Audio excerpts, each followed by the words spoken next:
I'm Kevin Keel, OpenSciEd teacher and facilitator. Welcome to this overview of Lesson 6. This is the end of Lesson Set 1.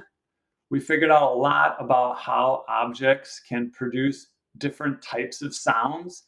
And in this lesson, we're going to take all those understandings and apply them to some new situations. During the last lesson, students figured out that objects vibrate with different frequencies to produce different pitches. In the lesson prior to that, they figured out how objects can produce different volumes. And in this lesson, we're wondering, how can any object make so many different sounds? And we're going to apply our understanding about vibrations and volume and pitch to explain different sounds coming from different objects. This is a putting pieces together lesson. It's going to take 2 days, about 15 minutes of prep. There's no investigation and no student devices are required.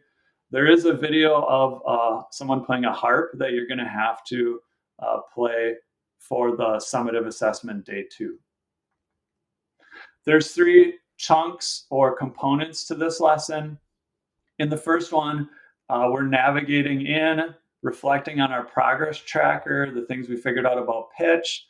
Part 2, you're revisiting the exit ticket from the previous lesson, which also included things about vibration and volume. So it's just a good review in part 1 and 2. And then in part 3, you're asking students to apply their understanding of those things to a new situation involving a xylophone.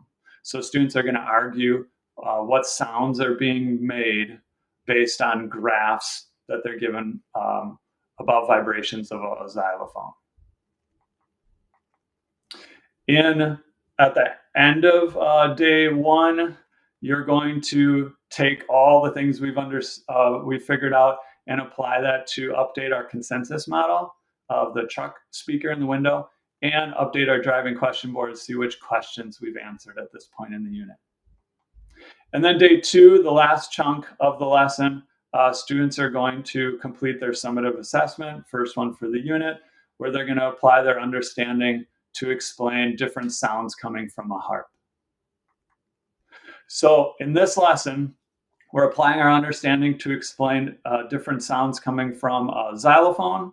We're updating our consensus model, driving question board, and then we're completing our first summative assessment for the unit. A couple parts I want to highlight. Part 3, students are going to analyze graphs that show vibrations from a xylophone, and the sounds from the xylophone were at different volumes and different pitches.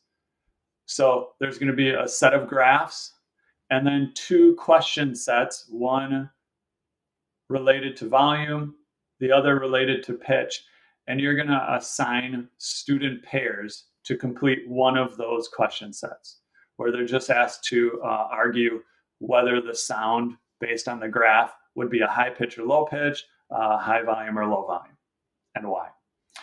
Then after students have time to complete their assigned question set, you're going to have them pair up with someone from the alternate question set and just have them share out their responses. And students may, for this part, want to have a coffee stirrer that will help them kind of visualize the vibrations. They could just set the coffee stirrer on their table and it can remind them of what we saw with the stick apparatus, basically. That might help them complete their questions. And then in part 6, the summative assessment asks students to analyze graphs related to harp string vibrations. So you may have to familiarize students with the harp to begin with. So show the video of the harp player. You might want to loop that video multiple times or even throughout the assessment so students can refer back to that. And students will just be individually completing their first summative assessment at this point. After this lesson, we're done with the first lesson set. And the next thing, we figured out a ton about the sound source vibrations and how The speaker in this situation is vibrating differently to produce different volumes, different pitches, but we still have a lot of questions about the sound receiver and the space between the sound source and the sound receiver. So in the next lesson and the next lesson set, we're going to investigate what's happening between the sound source and the sound receiver. Is there air traveling from the source to the receiver? And the way we're going to test that is by putting a sound source in a sealed container and seeing if we can hear it. Here's some things that I found help my students be a little more successful in this lesson. First, for part 3, when they're analyzing all the graphs of the xylophone, that's a lot of graphs, and they're constantly reflecting on them. So I would suggest printing the page of graphs separate from the question sets, so kids don't have to keep flipping their page over and over. Just made it a little bit easier for them to constantly refer to the graphs. Also in part 5, you're asked to update the driving question board. There's different ways to go about that.